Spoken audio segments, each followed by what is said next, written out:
Hello అండి, నమస్తే. వాళ్ళ వీడియోలో దోసకాయ చికెన్ కర్రీ అయితే చూపించబోతున్నాను. దోసకాయ చికెన్ ప్రెషర్ కుక్కర్లో వండితే టేస్టీగా రావాలంటే ఇలా చేసి చూడండి, చాలా బాగుంటుంది. ఈ దోసకాయ చికెన్ కర్రీ రోటీస్లోకైనా రైస్లోకైనా బగారా రైస్లో కూడా అద్భుతంగా ఉంటుంది. మనము ప్రెషర్ కుక్కర్లో ఎలా వండాలనేది వీడియోలో క్లియర్గా అయితే చూపించబోతున్నాను. వీడియో మొత్తము ఎక్కడ స్కిప్ చేయకుండా చూసేయండి. అప్పుడే మీకు క్లియర్గా దోసకాయ చికెన్ కర్రీ ఎలా వండాలో తెలుస్తుంది. ఇంకా ఆలస్యం చేయకుండా వీడియోలోకి అయితే వెళ్ళిపోదాం పదండి. ముందుగా స్టవ్ ఆన్ చేసుకొని కుక్కర్ అయితే తీసుకోవాలి. కుక్కర్ గిన్నె హీట్ అయిన తర్వాత ఒక 3 టేబుల్ స్పూన్ల వరకు ఆయిల్ అయితే పోసుకోవాలండి. ఆయిల్ కాగిన తర్వాత ఉల్లిపాయలు అయితే వేసుకోవాలి. 2 ఉల్లిపాయలు వేసుకోండి, సరిపోతుంది. ఆ తర్వాత శుభ్రంగా కడిగి తీసుకుని 1/2 కేజీ చికెన్ అయితే వేసుకోవాలి. చికెన్ వేసుకున్న వెంటనే ఉప్పు అయితే వేసుకోవాలి. ఉప్పు వేసి ఉడికించడం వల్ల చికెన్ పీసెస్ అనేవి మరింత రుచిగా ఉంటాయండి.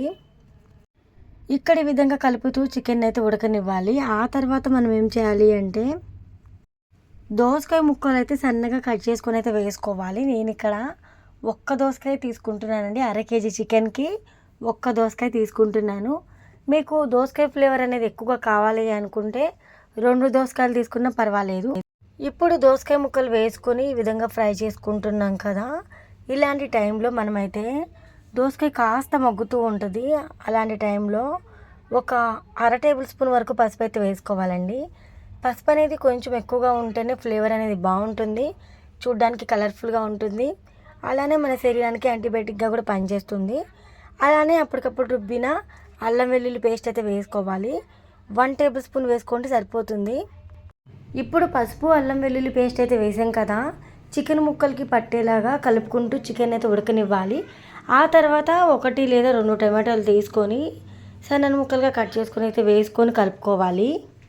ఇప్పుడు టమాటాలు వేసినప్పుడే కారం అయితే యాడ్ చేసేస్తున్నానండి. కారం అయితే ఇందులోకి 3 టేబుల్ స్పూన్లు అయితే కరెక్ట్గా సరిపోతుంది. కారం అనేది ఎక్కువ తినే వాళ్ళు ఎక్కువ, తక్కువ తినే వాళ్ళు తక్కువ అయితే వాడుకోండి. కారం అయితే వేసేసుకున్నాం కదా. ఆ తర్వాత ఒక 1/2 టేబుల్ స్పూన్ వరకు మసాలా పొడి కూడా వేసుకొని ఈ విధంగా మనం వేసుకున్న మసాలాలన్నీ కూడా చికెన్ ముక్కలకి పట్టేలాగా కలుపుకుంటూ ఉడకనివ్వాలండి చికెన్ని. ఇలా మనము చక్కగా చికెన్ ముక్కలకి పట్టేలా కలుపుకున్న తర్వాత ఒకసారి అబ్జర్వ్ చేస్తే ఈ విధంగా కర్రీ అయితే ప్రిపేర్ అవుతుందండి. ఇప్పుడు మనము గ్రేవీ కోసం కొంచెం వాటర్ అయితే యాడ్ చేసుకోవాలి. ఇక్కడ మనకి దోసకాయ కానీ అలానే టమాటో ముక్కలు కానీ కంప్లీట్గా ఉడకాల్సిన పని లేదండి. ఎందుకంటే నెక్స్ట్ మనము కుక్కర్ మూత పెట్టేసుకొని ఉడికిస్తాం కదా, సో త్వరగా అయితే ఉడికిపోతుంది. కర్రీ కొంచెం గ్రేవీగా ఉంటే బాగుంటుంది కాబట్టి 1 గ్లాసు వాటర్ అయితే యాడ్ చేస్తున్నానండి. మీకు ఎక్కువ గ్రేవీగా వద్దు అనుకుంటే చిన్న గ్లాసులు వాటర్ అయితే యాడ్ చేసుకొని ఉప్పు అయితే వేసేయండి. కర్రీకి సరిపడ ఉప్పును యాడ్ చేసేసి కలపండి ఒకసారి. ఆ తర్వాత ప్రెషర్ కుక్కర్లో ఉడికిస్తాం కాబట్టి త్వరగా అయితే కుక్ అయిపోతుందని చెప్పాను కదా. లిడ్ అయితే పెట్టేసేయండి. మూత పెట్టేసి ఒక 3 విజిల్స్ అయితే వచ్చేసేంత వరకు వెయిట్ చేయాలి. కుక్కర్కి అయితే 3 విజిల్స్ వచ్చేంత వరకు వెయిట్ చేసి 3 విజిల్స్ వరకు ఉడికించేసుకొని ఆ తర్వాత చూస్తే ఇలా ప్రిపేర్ అవుతుందండి. ఇందులోకి మనము కొత్తిమీర వేసేసుకొని ఇంకొక 2 నిమిషాలు మంటను లో ఫ్లేమ్లో పెట్టి ఉంచేసి మూత పెట్టేసి కుక్ చేస్తే కనుక ఎంతో ఈజీ అండ్ టేస్టీగా దోసకాయ చికెన్ కర్రీ రెడీ అయిపోయినట్టేనండి.